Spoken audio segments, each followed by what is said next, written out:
The early 2000s were a ripe time for multiplayer shooters across all platforms. With Counter-Strike from Valve being released on the PC in 2000 and since creating a phenomenon, even the console market had their fair share of mega shooters, with the likes of Halo from Bungie and early Call of Duty from Activision, alongside the many other warlike shooters. If you played games during the early 2000s period, you probably have heard of just about all of these games, and even if you didn't, even in 2019 you can probably still recognize the names or have played their later renditions. But there exists a certain multiplayer shooter that failed to stand the test of time and has likely been forgotten. Coming from the creators behind the BattleTech and MechWarrior franchise, and sharing the same name of the tabletop RPG series it is based loosely on, Shadowrun was a multiplayer-only shooter created by FASA Studios in 2007. Despite having the engine framework behind Halo as a jumping-off point, and Microsoft as a publisher with funding, FASA Studio was unable to attract much of an audience to their shooter, which for the second time ever behind Final Fantasy XI was a cross-platform title allowing for play both on the PC Windows Vista and Xbox 360. What was the reason for Shadowrun 2007, as it was often dubbed as to not create any confusion with the other Shadowruns? Lack of success. With a mere reported 162,000 in sales, the game clearly was a commercial flop that resulted in the termination of FASA Studios as a company. Shadowrun is often forgotten, having been born so close to one of the greatest multiplayer shooters ever, Halo 3. But on this episode of Death of a Game, I want to uncover the story and the ever-present mystery behind one of the most interesting and frankly random intellectual property adaptations I have ever seen. Whether you choose to join the RNA global corporatists for their control, prejudice, and domination of the magical races throughout and attempt to turn a profit, or do you choose to go with the more wild and untamed resistance fighters, the Lineage? Grab your weapon, technology, or magic and don that intuition for solving this death of a game, Shadowrun. Oh, who goes there? Just what are you doing?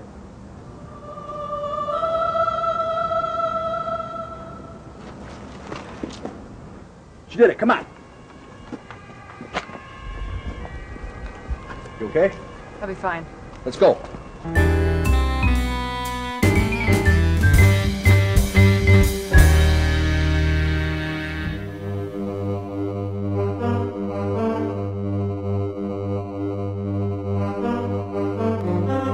The story starts far back in 1980. FASA Corporation, formed by Jordan Weisman and L. Ross Babcock, with humble beginnings and a budget of $350. FASA Corporation would largely serve as a publisher until in 1989 when Jordan Weisman and the team created the Shadowrun pen and paper tabletop RPG. Full of conspiracies and mysteries to solve, the Shadowrun universe is one of sci-fi fantasy where cybernetics and magic coexist. It's cyberpunk-esque in elements, though having more fantasy or magical elements than typically seen in a cyberpunk genre.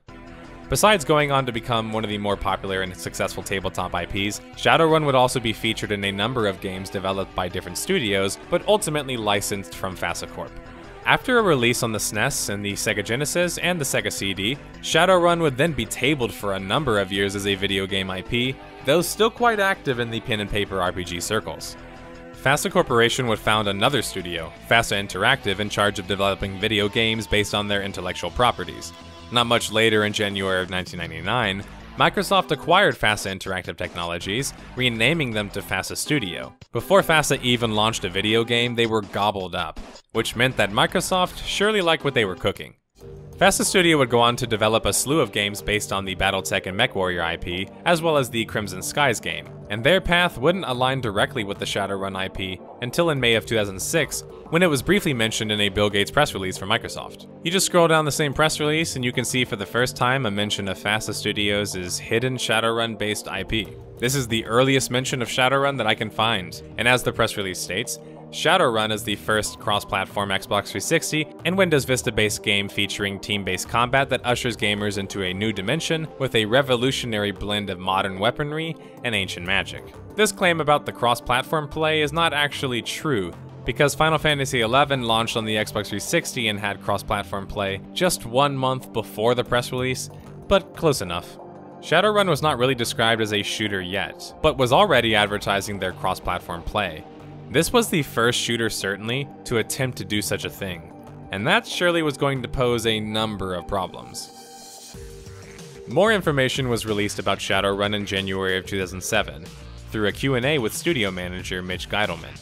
As Mitch explains about Shadowrun, I tell them that Shadowrun is a team-based, first-person shooter that blends ancient magic, modern weapons, and advanced technology. In Shadowrun, gamers can play an elf, dwarf, human, or a troll. Each has unique abilities. Each round of the game, gamers get an opportunity to buy new tech, magic, and weapons to grow and customize their character to match their playstyle. The tech and magic in the game give you new combat actions to combine, which allow you to outsmart and outplay your enemy. Mitch and GameSpot continue on with more questions about the races and the like. GameSpot likens Shadowrun to Counter-Strike with magic. And that's because, like in Counter-Strike, you have to acquire money to spend on better weapons or armor. Except in Shadowrun, you have access to magical powers. For example, you could create a tree of life that was an actual tree that could be used as cover and would heal those that surrounded it. You also had resurrection magic, a knockback, a blind of sorts with the smoke ability, and the more important aspects of Shadowrun were centered around the teleport ability. You are able to teleport in and out of battle, and because abilities are so powerful when used in conjunction with a teleport, it just makes for a powerful combination.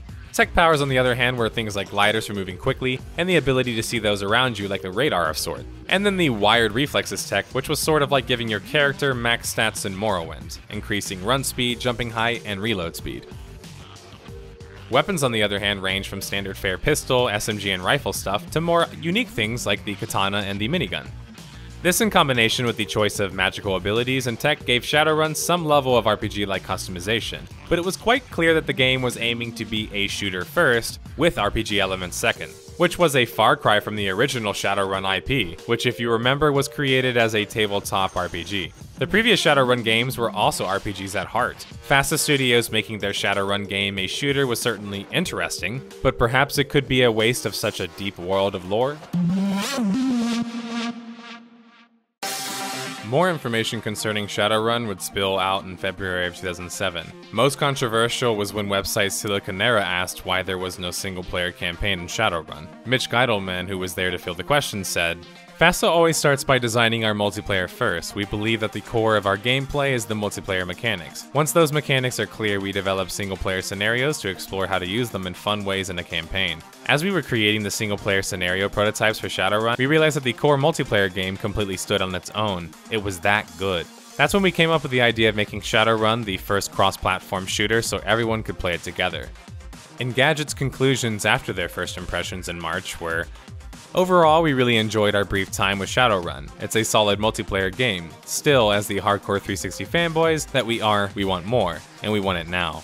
Oh, and you may notice that there wasn't any mention of the fabled mouse versus gamepad debate. Honestly, we didn't notice. Sure, we've heard that before, but now we believe it. Shadowrun is one to watch. Just 2 months later, in May of 2007, it's at this time that news concerning FASA Studios and Bungie's relationship comes to the public eyes and ears. As said in an interview with the Shadowrun team, John Howard, the lead designer, Sage Merrill and Derek Carell on core game design, Christopher Blome, a level designer, and finally Bill Fulton, a matchmaking/UI designer. Firstly, the comparisons to Counter-Strike are immediately addressed. But what I thought was most interesting was Derek Carroll saying that Shadowrun was originated as a gameplay prototype in the Halo engine. This was a bit of a natural transition, as also explained in the article was that John Howard was a lead designer on Halo 1, and Bart House, another developer at the company, worked on Halo 2 as well. It wasn't just the same framework from the engine either, they even had the same control scheme, as Bill Fulton says, taken straight from Halo 2 so players will adapt to moving and shooting pretty easily. What I found to be worrying in my investigation was the Shadowrun's team's answer to another question concerning how Shadowrun differs from Halo 2's multiplayer. FASA Studio dev Sage Merrill answered with, "Shadowrun combat is less about perfect aiming, and more about superior position. You choose when you enter and when you leave combat. It is a constant chess match to maneuver into situations where you have the advantage. In Halo 2, you win the fight or you die. Halo 2 is all about your aiming skill, and it's difficult to disengage once a fight starts."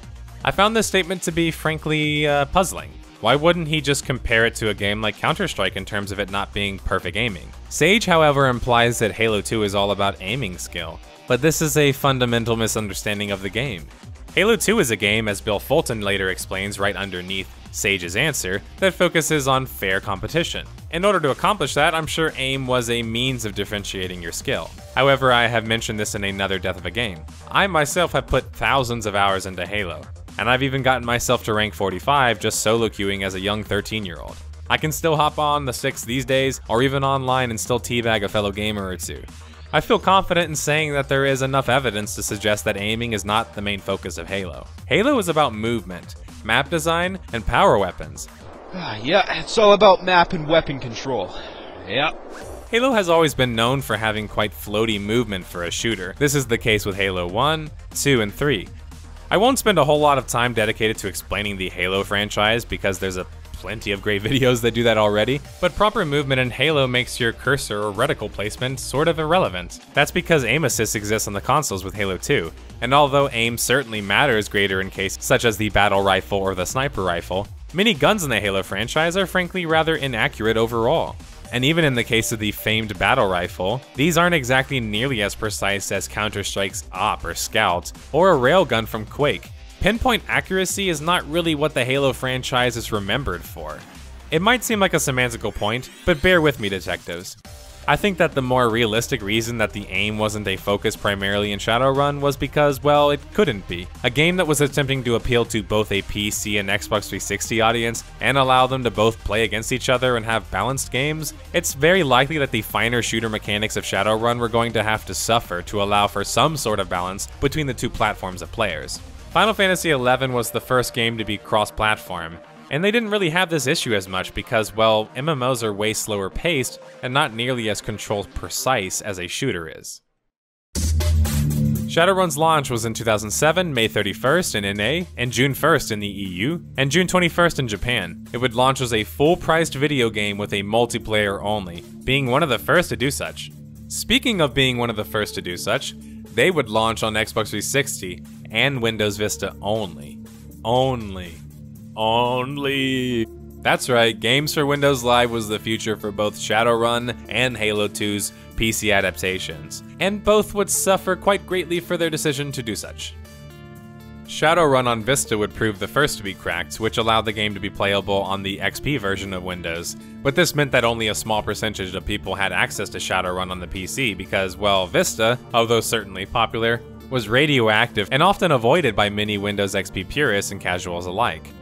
Shadowrun scored a 66 out of 100 on Metacritic. The usual suspects in gaming media sites like GameSpot, IGN, and Eurogamer all gave Shadowrun middling reviews, between 60 and 70 out of 100. GameSpy, on the other hand, was less kind, giving Shadowrun a 40 out of 100, stating that Shadowrun was a heartbreaker.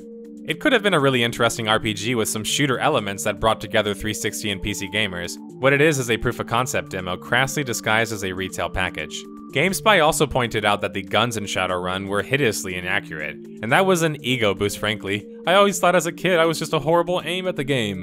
The whole design of the weapons is to prevent a clearly superior player from mowing down someone with a headshot and cremating their body with another, but what it creates is boredom during what should be the best part of an arena FPS, the shootouts. Instead, the excitement comes from hoping your set of powers will beat your enemies, and that you can empty an entire clip into the body to destroy it before more baddies show up. Eurogamer, like many other critics, pointed out that Shadowrun didn't seem to warrant the full price tag for just a multiplayer portion. Wasn't much more than you expect from one of the better class of PC mods. They put it out for full price. At a mid-price game, it'll sit a lot easier. In fact, the high starting price will almost certainly end up being counterproductive. The lack of content was also quite apparent, with 9 maps, no persistent progression or true skill rank measure, and 3 different game modes that effectively all functioned like capture the flag. Shadowrun was not only multiplayer only, it was lacking in that department, when compared to its parent game of sorts, Halo 2 especially. Halo 2 launched with double the maps, a dozen game modes, long-term progression systems, and a ranking system. While Halo 2 offered superb customization for custom lobbies and game modes, Shadowrun was more rigid and didn't really allow for the same level of customization. In Shadowrun, you could theoretically experience all of the content the game has to offer in just a mere few hours, and unless the gameplay loop therein was good enough for you as a player, there's not a whole lot other reasons to stay playing the game. They're charging full price for this game, and you know, with the number of maps included and number of modes, the gameplay just wears thin really quickly, and at the end of the day, it's just not something you can wholeheartedly recommend.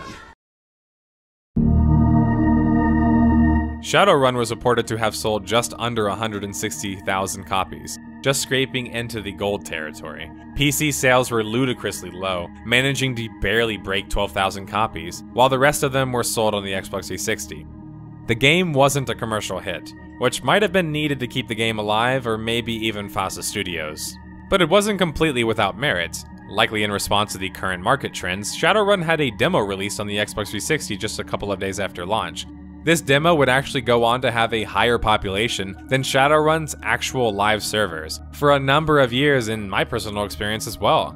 Demos were and still are quite successful ways of advertising your paid product to a customer who otherwise might not have paid the money to try your game. In the case of Shadowrun, you had an interesting problem. Clearly there was interest in the game, as I personally remember the demo being quite active, but it wasn't translating to sales for FASA Studios. Demo players weren't purchasing the game.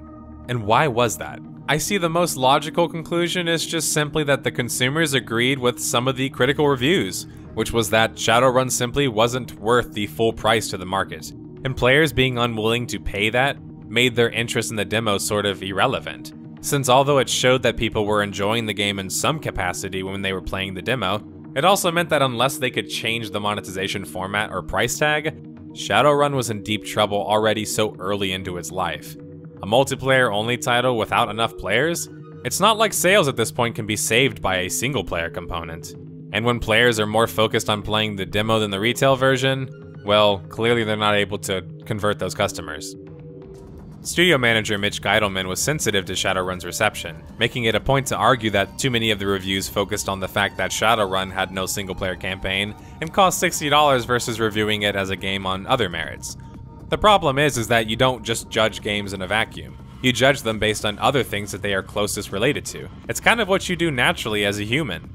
Shadowrun was always going to have to be compared to Halo, since the game was sort of born out of it anyway. Gamers at the time expected a full single-player experience and an impressive online experience component. Shadowrun only offering the latter certainly hurt their attractiveness to a new buyer.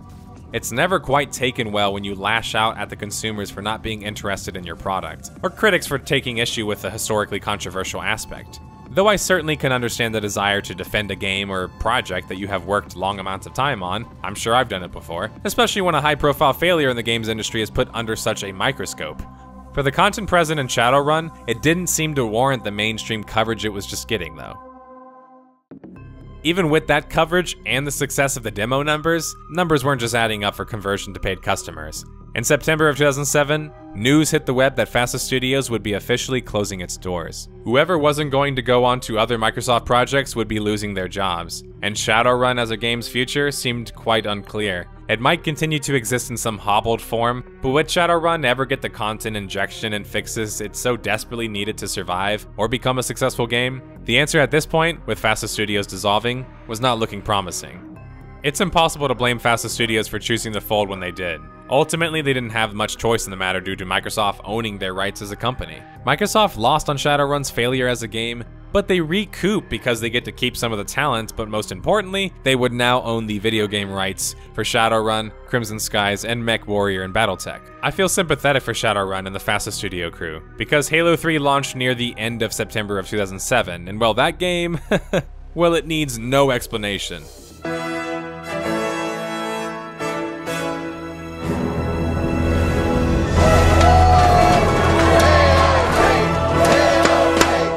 Finish the fight, man. We gotta finish the fight. Microsoft and FASA Studios likely knew that there was no way that Halo 3 launching would be received as poorly as Shadowrun was. It was smart for them to focus a little bit on the title that was proven, and not so much on the one that already bombed out the gate. The numbers for Shadowrun were not good for business, or a healthy multiplayer population. With FASA Studios shut down, that was near a decade of game development and experiences shuttered in such an instant. After FASA Studios dissolved, FASA Corp founder Jordan Weisman would license his old FASA properties from Microsoft to go on to either create, contribute, or facilitate yet more video games based on the IPs that were originally his. Jordan Weisman wouldn't be completely silent following Shadowrun's failure and the subsequent closure of his video game studio. When Microsoft bought FASA Interactive and incorporated it into Microsoft, the two reasons they bought us was they wanted the catalog of intellectual properties, and two, they felt that we had developed a really good development culture. And the reality is that pretty much from the day we moved to Redmond, the development culture was destroyed. I don't think the studio ever really had a chance. It was destroyed right in the beginning. This is not uncommon when companies are acquired by big, giant corporations. Sometimes the art or the essence of that company can get lost in the shuffle. Jordan Wiseman seems here to imply that FASA Studios was sort of doomed from the start due to their development culture being ruined at Microsoft, which certainly shines a light on the seemingly lack of polish present in Shadowrun. Bill Fulton and Sage Merrill would later explain that originally Shadowrun was intended on having a single-player campaign, but due to resource constraints and the quality over quantity mentality focus of development. So this just seems to further confirm that Shadowrun as a project never really seemed to have a solid foundation to start from. Launching with no single player as a design choice is one thing. Overwatch of more recent time has done this successfully, but launching that way because you are simply lacking content, that's a recipe for disaster. Because the player base is smart enough to know the difference. The critics were. I was. Mitch Geidelman would also explain to IGN in another article that Shadowrun originally was set to be an Xbox title only. What my bosses at Microsoft were looking for was a big PC game. They wanted to show their commitment to the PC, but we had been developing it for the Xbox, and all of our decision making was Xbox related, controller related, and the controls were just great at the time. Microsoft, however, was persistent in wanting a PC game instead, likely since Halo 3 would operate that console exclusive market nicely. Mitch, in an effort to appeal to his bosses, proposed the idea of making Shadowrun cross-platform as a way of making sure the game got across the finish line, so to say. And I can totally understand this mentality. You get to the proverbial end of the race, you're trying to launch your game, and then you realize, shit, I can't really get the support that I need to create this idea. So you make a compromise, like with Shadowrun being cross-platform. Mitch quite brutally honestly states, "This is a way to really get the game elevated in Microsoft and get lots of marketing dollars behind it." It was all that kind of thing. Sure. But it had nothing to do with the fans. It had nothing to do with them or what they wanted or what they expected. It's the single biggest learning of my entire career. Shadowrun, an accidental cross-platform shooter. While some might be asking for a sequel, Shadowrun 2007 largely exists in the shadows, having lived such a short lifetime and getting burnt by existing way too close to the sun, or better known as Halo 3. With games like Shadowrun Hong Kong doing quite well for the IP, and being the return to form RPG type of experience originally expected with the franchise, the future still looks pretty bright for Shadowrun overall. It's not very likely we will see a Shadowrun 2 based on Shadowrun 2007, or just another themed shooter. It sort of reminds me of another cool experiment that never quite got taken serious as a product by players or critics either. One that I had just recently covered on the series, Gotham City Imposters. And it's an elephant in the room at this point, but let's talk about Shadowrun 2007 being based in the Shadowrun tabletop universe. Oh yeah, Jordan Wiseman created the Shadowrun tabletop RPG world and has since had 5 editions. The world of Shadowrun is full of sci-fi steampunk elements, corporate espionage, the whole magic versus technology struggle. It's a universe that has a depth of lore leading to the creation of 8 video games, 7 of them being RPGs, all on top of their tabletop game. Shadowrun 2007's lore is so loosely fitting, it doesn't really deserve to be called anything more than inspired by Shadowrun. It's rumored that Microsoft rewrote the timeline and setting for Shadowrun 2007 so as to not let it serve in continuity with the tabletop RPG. The extent of the lore in Shadowrun is centered around the conflict of the 2 factions, the bases of the game, the RNA Global, and the Lineage fighting over control of the artifacts. It doesn't really expand anymore due to no content updates and launching with no single player though, which sort of makes you ask the question, why do the Shadowrun universe if you only intended to just dabble into its depth of lore? Sort of like watching Fast and Furious for the storyline. Shadowrun 2007 never had the opportunity to utilize the strength of their parent IP's story experiences. Sort of like with Gotham City's Imposters, you have a game that is just merely loosely based on the name and IP you have chosen for the game. That isn't to say a shooter in the Shadowrun universe couldn't work either. Perhaps it would have been better off to be, as that one critic put, a RPG first and a shooter second. It's that time of the video where we all don our fedoras, sharpen our intuition, and utilize the clues found when discovering the mystery behind Shadowrun 2007. Let's unpack the biggest contributing factors for the failure of Shadowrun.